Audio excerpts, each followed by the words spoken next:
नमस्कार, मैं हूँ रजत सूर्यवंशी और आप देख रहे हैं बात जम्मू कश्मीर की। आइए नजर डालते हैं पिछले कुछ दिनों की जम्मू कश्मीर की उन बड़ी खबरों पर जिन्होंने सबसे ज्यादा सुर्खियां बटोरी हैं। जम्मू कश्मीर में क्लाउड बर्स्ट और फ्लैश फ्लड्स का कहर। पिछले कुछ दिनों में 28 लोगों की जान जा चुकी है। राजौरी, पुंछ, डोडा, रामबन और कई इलाकों में भारी तबाही देखने को मिली। जम्मू के गवर्नमेंट लाइब्रेरीज में मिली विवादित किताबों के मामले में बड़ी कार्रवाई। 3 पब्लिशर्स गिरफ्तार, कई अधिकारी सस्पेंड और जांच अभी भी जारी है।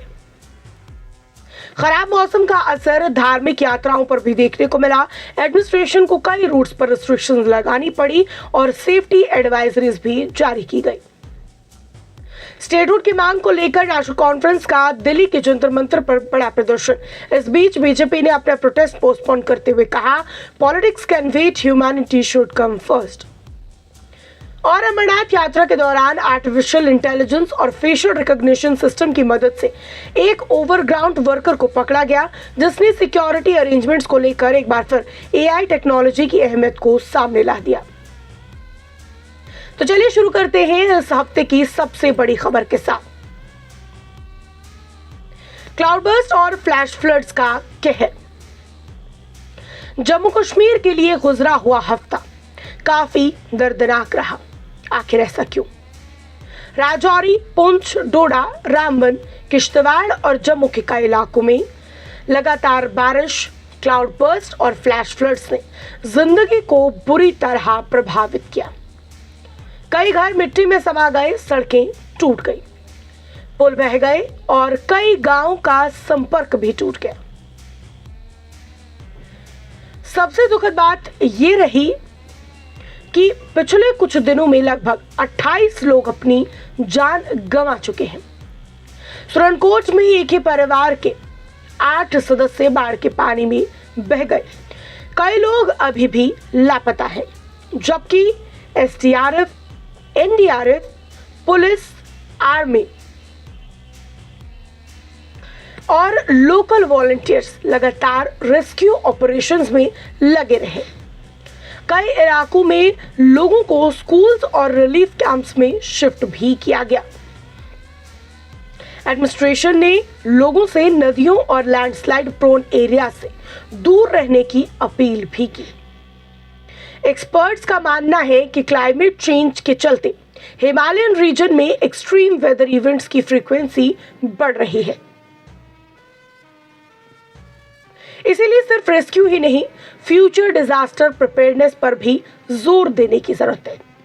फिलहाल कई सड़कें अब भी बंद हैं और एडमिनिस्ट्रेशन लगातार रेस्टोरेशन का काम कर रहा है। 3 पब्लिशर्स अरेस्ट, विवादित किताबों पर बड़ी कार्रवाई। चलिए बात कर लेते हैं इस हफ्ते की दूसरी सबसे बड़ी खबर की, जिसने जम्मू कश्मीर के अंदर सियासत और एजुकेशन सिस्टम दोनों को लेकर बड़े सवाल खड़े कर दिए हैं। गवर्नमेंट लाइब्रेरीज में 2 ऐसी कंट्रोवर्शियल किताबें मिली जिनको लेकर बड़ा विवाद शुरू हो गया है।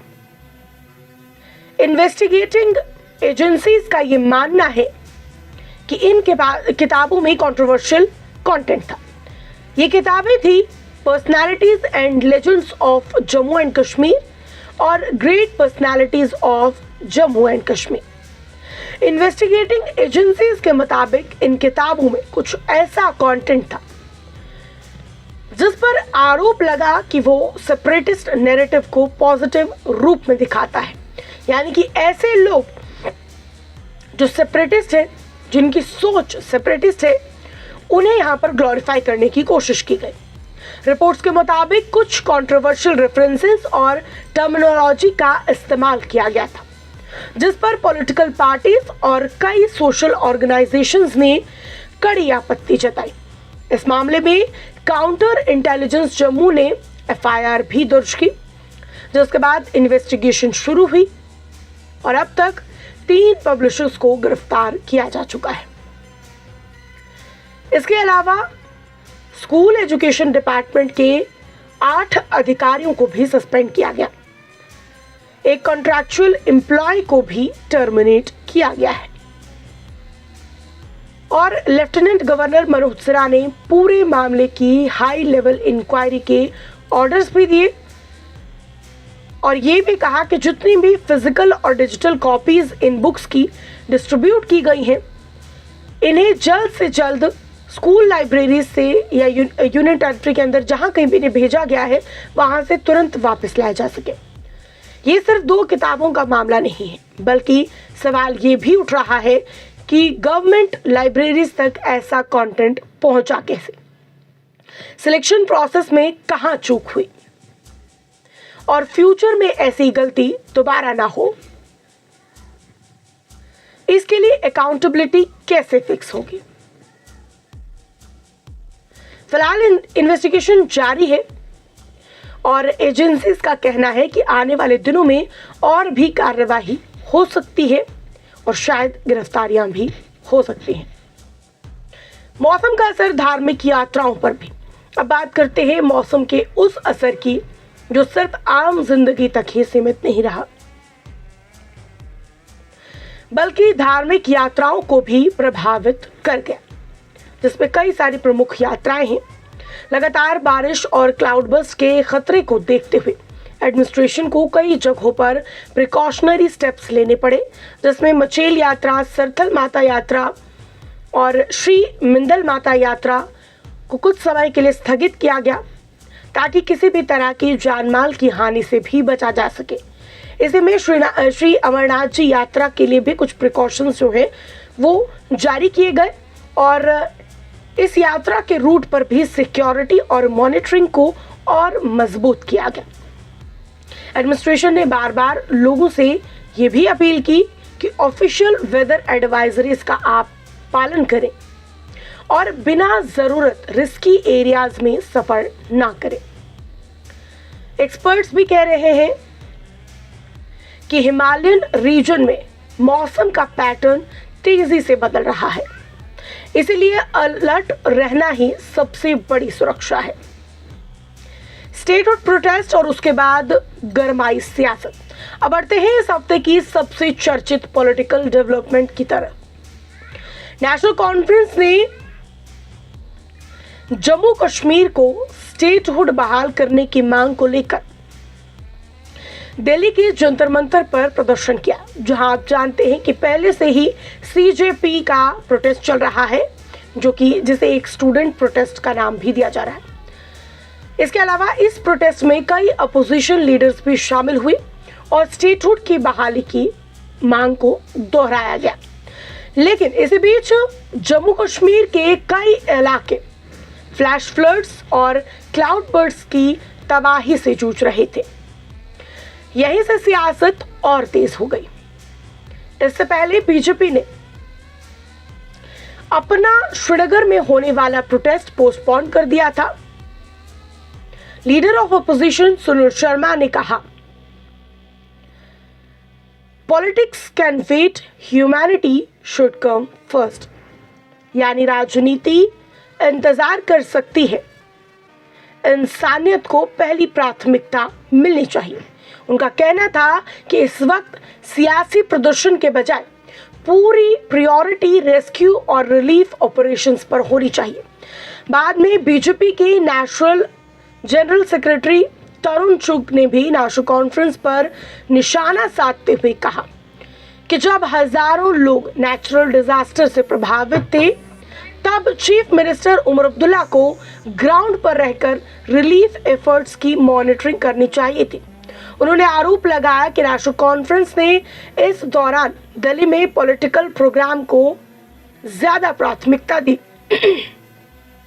वहीं नेशनल कॉन्फ्रेंस का कहना है कि स्टेटहुड जम्मू कश्मीर के लोगों का एक महत्वपूर्ण सियासी मुद्दा है और इस मांग को उठाने के लिए दिल्ली में प्रोटेस्ट किया गया।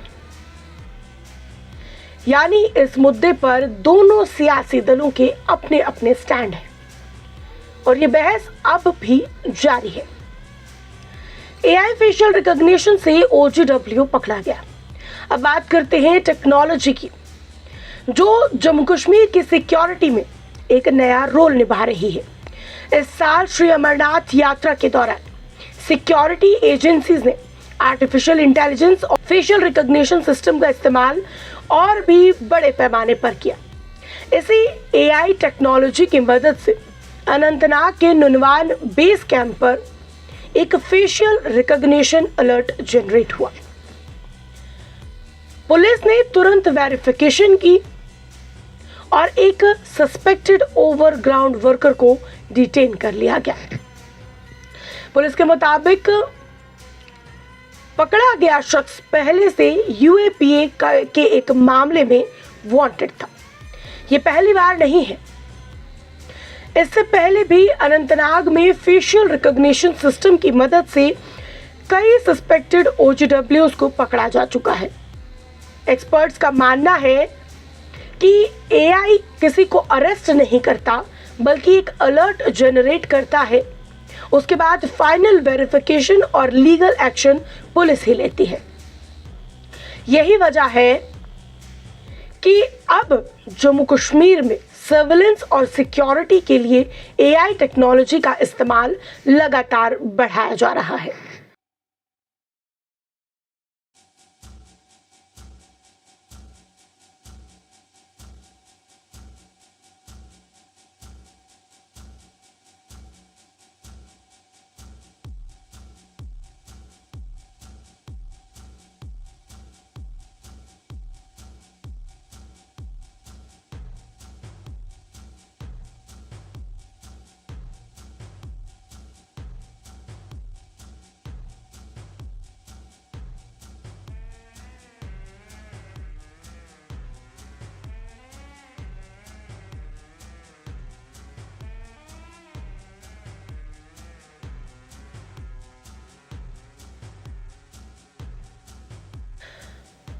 फिलहाल इस अपडेट में इतना ही। मैं हूं रजनी सूर्यवंशी और आप देख रहे थे बात जम्मू कश्मीर की। अगर आपको हमारा ये वीकली न्यूज राउंड अप पसंद आया हो तो वीडियो को शेयर जरूर कीजिए। मिलते हैं अगले बुलेटिन में। नमस्कार।